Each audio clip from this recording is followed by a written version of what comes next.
இன்றைக்கி ஒரு செம்மையான ஹேர் டை தாங்க ரெடி பண்ணியிருக்கோம். ஹேர் டையை பாருங்கள் எவ்வளோ கருகருன்னு இருக்குது. இதில் முக்கியமாக நம்ம எடுத்துருக்கிறது என்னென்னா கருவேப்பிலை தாங்க எடுத்திருக்கோம். இந்த கருவேப்பிலையை வச்சு இது கூட ஒரு முக்கியமான ஒரு பொருளை ஆட் பண்ணி இந்த ஹேர் டையை ப்ரிப்பேர் பண்ணியிருக்கோம். இது வரைக்கும் இந்த மாதிரி நீங்கள் ப்ரிப்பேர் பண்ணியிருக்கவே மாட்டீங்க. பாருங்கள் எந்த அளவுக்கு என் கையில் நல்லா பிடிச்சிருக்கு பாருங்கள். சுத்தமாக தண்ணி போட்டு கழுவுனா கூட சுத்தமாக போகாதுங்க. நல்ல ஷாம்பு போட்டு அல்லது நல்ல சோப்பு போட்டு ஒரு 2-3 தடவை வாஷ் பண்ணதுக்கு அப்புறம் தான் போகுது. ஆனால் முடியில் அப்ளை பண்ணிங்கன்னா சுத்தமாக உங்களுக்கு போகாது. நெக்ஸ்ட்டு வாஷ் பண்ணால் கூட போகாதுங்க. அந்தளவுக்கு நல்லாவே பிடிச்சிரும். நல்லா நம்ம முடியில் பிடிக்கிற அளவுக்கு ஒரு முக்கியமான ஒரு பொருளை இதில் ஆட் பண்ணி தான் இந்த ஹேர் டையை நம்ம ப்ரிப்பேர் பண்ணியிருக்கோம். வாங்க இந்த ஹேர் டை எப்படி ப்ரிப்பேர் பண்ணுறது அப்படின்றத வீடியோக்குள்ளே போய் டீட்டெயிலாக பார்க்கலாம். இப்போ நம்ம ஹேர் டை ரெடி பண்ண போகிறோம்.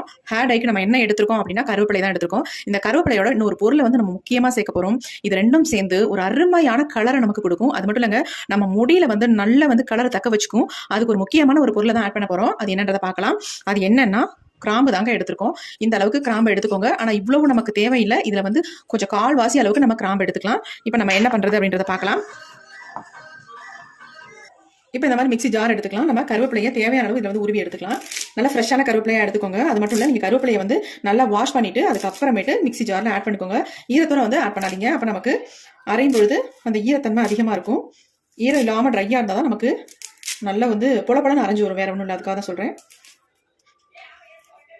இப்போ நம்ம தேவையான அளவு கருவேப்பிலையை எடுத்துக்கிட்டோம். இப்போ இது கூட வந்து நம்ம என்ன சேர்க்க போகிறோம் அப்படின்னா கிராம்பு தாங்க சேர்க்க போகிறோம். இந்த கிராம்பை சேர்த்து இந்த கருவேப்பிலையோட நம்ம ரெடி பண்ணும்போது சூப்பரான ரிசல்ட் கிடைக்கும். ஒரு டைம் இந்த மாதிரி ட்ரை பண்ணி பாருங்கள். நல்லா அருமையாக ரிசல்ட் கிடைக்கிறதும் இல்லாமல் நம்ம ஹேரில் நல்லா பிடிக்குது. கலர் வந்து அப்படி நல்லா நிற்குது.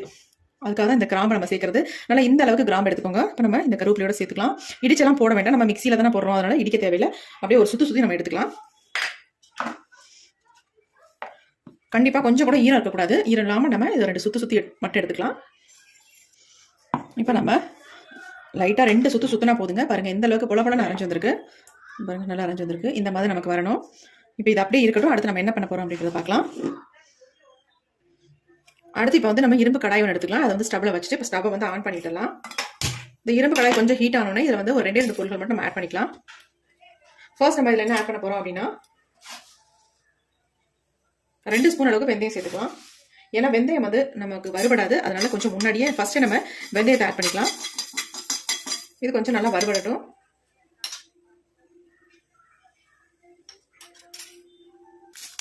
இந்த பாருங்க ஓரளவுக்கு வறுபட்டு வருது. கொஞ்சம் வெடிக்க ஆரம்பிச்சிச்சு பாருங்க. இந்த ஸ்டேஜில் நம்ம என்ன ஆட் பண்ண போறோம் அப்படின்னா நம்ம முடிய நல்லா கருகருன்னு வச்சுக்கக்கூடிய கருஞ்சீரகத்தை தான் ஆட் பண்ண போறோம். 2 ஸ்பூன் அளவுக்கு கருஞ்சீரகம் ஆட் பண்ணிக்கோங்க. இப்போ இதையும் சேர்த்து நல்லா வறுத்துக்கலாம். லைட்டாக கொஞ்சம் ஃப்ரை ஆன உடனே நம்ம அரைச்சி வச்சிருக்கோம் பார்த்தீங்களா கருவேப்பிலையும் கிராம்பும், இந்த பொடியை வந்து இதில் ஆட் பண்ணிக்கலாம்.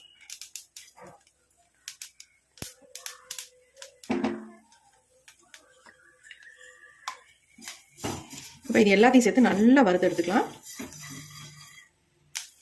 இப்போ பாருங்க நல்லா வறுபட்டு வருது. புகைய ஆரம்பிச்சு கொஞ்சம் லோ ஃப்ளேம்லேயே நம்ம வச்சுக்கலாம்.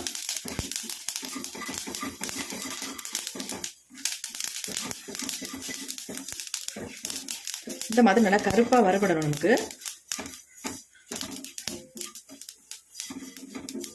எனக்கு கொஞ்சம் அதிகமாக பொடி தேவைப்படுறதுனால நான் வந்து கொஞ்சம் அதிகமாகவே எல்லாம் எடுத்திருக்கேன். உங்களுக்கு எவ்வளவு தேவையோ அந்த அளவுக்கு நீங்கள் வந்து எடுத்துக்கோங்க. உங்களுக்கு ஸ்டோர் பண்ணி வைக்கிறதுக்கு வேணும் அப்படின்னு நினச்சிங்கன்னா கொஞ்சம் கூடவே எடுத்து ரெடி பண்ணி வச்சுக்கோங்க. உங்கள் அவசரத்துக்கு கண்டிப்பாக இது வந்து பயன்படும். ரொம்ப புகைய ஆரம்பிச்சிருச்சு.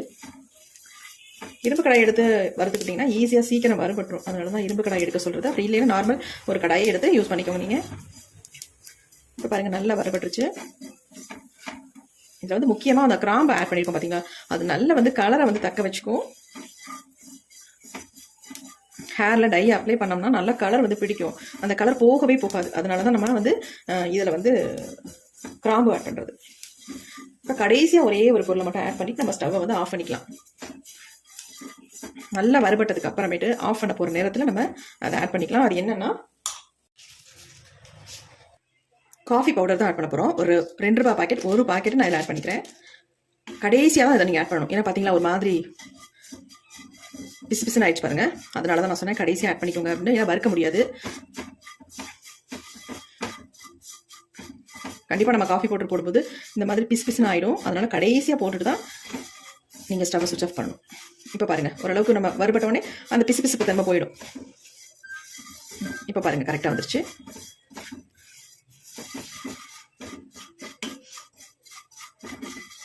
சூப்பரான ஹேர் டை நம்ம ரெடி பண்ண போகிறோம். செம்ம அருமையாக நம்ம ஹேரில் வந்து பிடிக்கும். இதை நீங்கள் ஒரு டைம் அப்ளை பண்ணாலே போதுங்க, சுத்தமாகவே நமக்கு போகாது ஹேர்லேருந்து. அந்த அளவுக்கு நல்லாவே நம்ம ஹேரில் பிடிச்சிக்கும். இதை வந்து ரெகுலராக நீங்கள் ஃபாலோ பண்ணுறீங்கன்னா ஒரு நல்ல ரிசல்ட் நமக்கு கிடைக்கும்.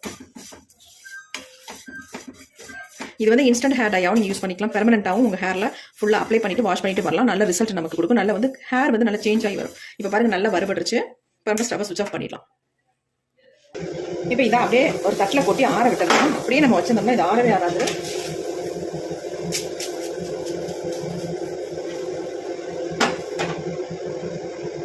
பாருங்க, தட்டில் கொட்டியாச்சு. ஒரு 5 மினிட்ஸ் விட்டிங்கன்னா அப்படியே ஆறிடும். அதுக்கப்புறமேட்டு எடுத்து யூஸ் பண்ணிக்கலாம்.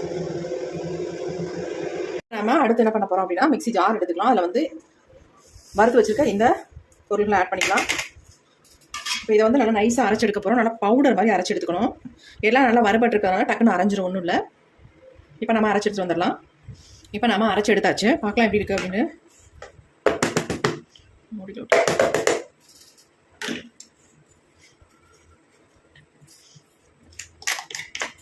நல்லா அரைப்பட்டு வந்திருக்கு பாருங்கள். நல்லா பிசு பிசுன்னு இருக்குது. ஏன்னா நம்ம கரிஞ்சீரகம் சேர்த்துருக்கனால கொஞ்சம் பிசு பிசுப்பு தன்மை இருக்கும். பார்க்கலாம் எப்படி அரைஞ்சிருக்கு அப்படின்ட்டு. நல்லா நைஸாக அரைஞ்சிருக்கு பாருங்கள். எப்படி கருகருன்னு இருக்குது அப்படின்ட்டு என் கையிலேயே பிடிச்சிக்குது. இப்போ நம்ம ஆனாலும் சளிச்சு எடுத்துக்கலாம். இந்த மாதிரி ஒரு சல்லடையில் நம்ம சளிச்சிட்டு பயன்படுத்திக்கலாம். அப்போ நமக்கு இன்னும் நல்லா ஃபைன் பவுடராக கிடைக்கும். அதுக்கு நல்லா அரைஞ்சிருச்சு. இருந்தாலும் கூட நம்ம சளிச்சுக்கிட்டோம்னா 1-2 இருக்கும் இல்லைங்களா, அதனால அதை வந்து அப்ளை பண்ணும்பொழுது ஒரு மாதிரி நிறநரன்னு இருக்கும். அதனால நம்ம இந்த மாதிரி சளிச்சுக்கிட்டோம்னா நல்லா ஃபைன் பவுடராக நமக்கு கிடைக்கும்.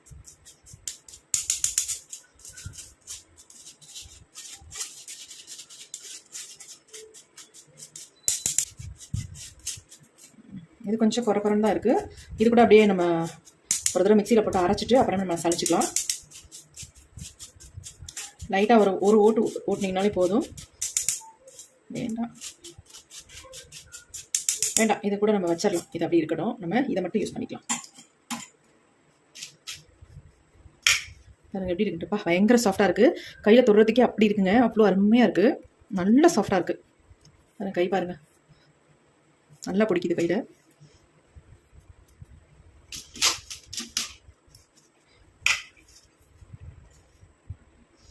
ஒரு சின்ன கிண்ணம் ஒன்று எடுத்துக்கலாம். இந்த மாதிரி எடுத்துக்கோங்க. இப்போ இதில் தான் நம்ம ஹேர் டையை ரெடி பண்ண போகிறோம். நமக்கு தேவையான அளவு எடுத்துக்கலாம். நம்ம முடிக்கு தகுந்தது மாதிரி. நிறைய நடைமுடிகள் இருக்குது அப்படின்னா அதுக்கு தகுந்த மாதிரி எடுத்துக்கோங்க. இல்லை கம்மியாக அங்கங்கே 1-2 தான் இருக்குது அப்படின்னா அதுக்கு தகுந்தது மாதிரி நீங்கள் எடுத்துக்கலாம். இப்போ ஒரு 2 ஸ்பூன் அளவுக்கு நான் எடுத்துக்கிறேன். ஏறக்குறைய எல்லாமே எடுத்தாச்சு. நான் ஃபுல்லாகவே எடுத்துட்டேன். இப்போ இதில் வந்து நம்ம என்ன ஆட் பண்ண போகிறோம் அப்படின்னா, நீங்கள் ஆலோவேரா ஜெல் கூட ஆட் பண்ணிக்கலாம். அப்படி இல்லைனா கோகனட் ஆயில் கூட ஆட் பண்ணிக்கலாம். நம்ம எல்லார் வீட்லையுமே கோகனட் ஆயில் இருக்கும், கண்டிப்பாக கிடைக்கும். அல்லது கடுகு ஆயில் கூட நீங்கள் தாராளமாக இதில் யூஸ் பண்ணிக்கலாம். கடுகு ஆயில் யூஸ் பண்ணிங்கன்னா நீங்கள் வந்து ஹேரில் அப்ளை பண்ணி நல்லா ஊற வச்சுட்டு அதுக்கப்புறமேட்டு ஹேர் வாஷ் பண்ணுங்கள். நல்லா நமக்கு ஹேர் க்ரோத் மட்டும் இல்லைங்க, நல்லா கருகருன்னு வளர ஆரம்பிக்க முடி. எங்கேயாவது உங்களுக்கு முடி தலையில் கொட்டி இருக்குது, அங்கெல்லாம் வழுக்கையாக இருக்குது, சொட்டையாக இருக்குது அப்படின்னா கண்டிப்பாக இந்த பொடியை வந்து நீங்கள் அப்ளை பண்ணிட்டு வரும்போது நல்ல ஒரு ரிசல்ட் உங்களுக்கு கிடைக்கும். ஏன்னா நம்ம கடுகு ஆயில் மிக்ஸ் பண்ணி ஹேரில் அப்ளை பண்ணிட்டு வந்தீங்கன்னா உங்களுக்கு நல்ல ரிசல்ட் கிடைக்கும். இப்போ நான் வந்து இதில் கடுகு ஆயில் தான் அதில் ஊற்றி மிக்ஸ் பண்ண போகிறேன். ஏன்னா எனக்கு வந்து ஹேரில் வந்து நிறைய அங்கங்கே வந்து முடி கொட்டி ஒரு மாதிரி இருக்குது. எனக்கு ஒரு திக்னஸ் கம்மியாக இருக்குது. அதனால நான் வந்து கடுகு ஆயில் ஊற்றி மிக்ஸ் பண்ணிக்க போகிறேன்.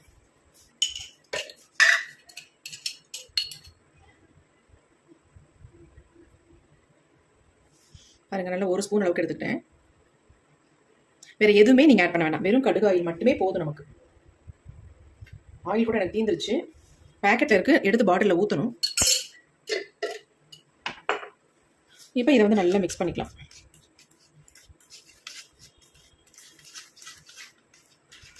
பாருங்கள் எப்படி இருக்குன்ட்டு. நீங்கள் கோகனட் ஆயிலோ அல்லது ஆலோவேரா ஜெல்லோ ஊற்றுறதை விட கலர் வந்து பயங்கரமாக இது கொடுக்குங்க. நல்ல ஒரு டார்க் கலர் நமக்கு கொடுக்கும். எப்படி இருக்குது பாருங்கள் கலர். அதேமாதிரி நல்லா பிடிக்கும். இந்த ஹேர் டை வந்து உங்களுக்கு முடியல நல்லா பிடிக்கும். இதை வந்து ரெகுலராக நீங்கள் ஃபாலோ பண்ணுறீங்கன்னா அவ்வளோ ஒரு அருமையான ரிசல்ட் கண்டிப்பாக கிடைக்கும். இது ஒன்று போதுங்க நம்ம முடியில் அப்ளை பண்ணுறதுக்கு. வேறு எந்த இதுவுமே நமக்கு தேவையில்லை. இதனால் எந்த விதமான சைட் எஃபெக்ட்டும் நமக்கு வராது. அருமையாக நம்ம ஹேரில் அப்ளை பண்ணிட்டு போயிட்டே இருக்கலாம். பாருங்கள் எப்படி இருக்குன்னு.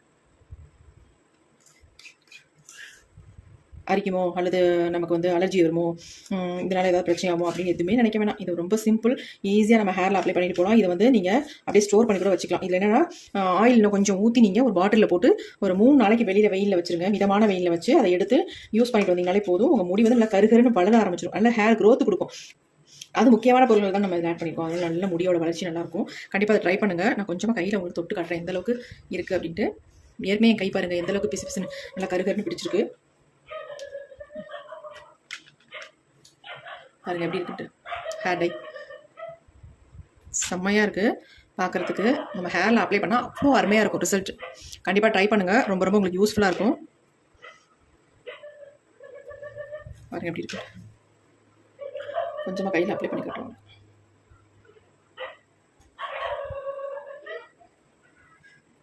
எப்படி இருக்கு பாருங்கள். அப்ளை பண்ணுறதுக்கு அவ்வளோ ஸ்மூத்தாக இருக்குது நமக்கு. எல்லா முடிக்கும் நல்லா அப்ளை பண்ணி விட்டுருங்க. அப்ளை பண்ணிவிட்டு நீங்கள் ஒரு 2 ஹார்ஸ் கூட அப்படியே விட்டுட்டு அதுக்கப்புறமேட்டு ஒரு மைல்டு ஷாம்பு போட்டு வாஷ் பண்ணிக்கோங்க. அல்லது சீக்காய் யூஸ் பண்ணிக்கோங்க. அது எப்படி இருக்குன்னு சூப்பராக இருக்குது. கண்டிப்பாக ட்ரை பண்ணுங்கள். ஒரு அருமையான ரிசல்ட் நமக்கு கொடுக்கும். அது இல்லாமல் இது இன்ஸ்டன்ட் ஹேர் டையாகவும் நீங்கள் யூஸ் பண்ணிக்கலாம். எங்கேயும் வெளியில் கிளம்புற நேரம் கண்டிப்பாக இந்த ஹேர் டையை நீங்கள் அப்ளை பண்ணிவிட்டு அப்படியே வெளில போய்க்கலாம். நல்லா தலையை சீவிக்கிட்டு சுத்தமாக ஒன்றுமே தெரியாது உங்களுக்கு. டை அப்ளை பண்ண மாதிரியே தெரியாது. நார்மலாக ஆயில் வச்சிருக்க மாதிரியே தான் இருக்கும். அப்படின்னு ட்ரை பண்ணலாம். நீங்கள் பெர்மனெண்ட்டாக உங்கள் ஹேர் நல்லா பிளாக்காக மாறணும், நல்லா வளரணும்னு நினச்சிங்கன்னா இதை வந்து ரெகுலராக நீங்கள் பயன்படுத்திடுவாங்க. வாரத்துக்கு 3 தடவை இதை வந்து யூஸ் பண்ணிட்டு வாங்க. நல்ல ரிசல்ட் பிடிக்கும். ஃபுல்லாக வந்து உங்களுக்கு வெள்ளை முடியாக இருக்குது அப்படின்னா கண்டிப்பாக இதை வந்து ஆயிலில் மிக்ஸ் பண்ணி உங்கள் ஹேரில் நல்லா அப்ளை பண்ணிடுங்க. உங்கள் முடியெல்லாம் எல்லாமே நல்லா கருமையாக மாறிடும். அந்த அளவுக்கு சூப்பராக ரிசல்ட் கொடுக்கும். கண்டிப்பாக ட்ரை பண்ணுங்கள். இப்போ வாங்க இந்த ஹேர் டையை என்னுடைய ஹேர்லாம் உங்களுக்கு நான் அப்ளை பண்ணி காட்டுறேன். ஹேர் டை என்னுடைய ஹேரில் எப்படி அப்ளை பண்ணியிருக்கேன் பாருங்கள். அப்ளை பண்ண உடனே என் முடி எந்த அளவுக்கு நல்லா கருகருன்னு இருக்குது பாருங்கள்.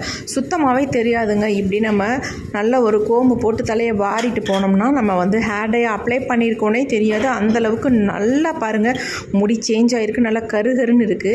அப்படி இல்லை உங்களுக்கு 2 ஹார்ஸ் நல்லா அப்படியே விட்டுட்டு ஊற விட்டுட்டு அதுக்கப்புறமேட்டு ஒரு மைல்டு ஷாம்பு போட்டு ஹேரை வந்து நல்லா வாஷ் பண்ணிடுங்க. சூப்பரான ரிசல்ட்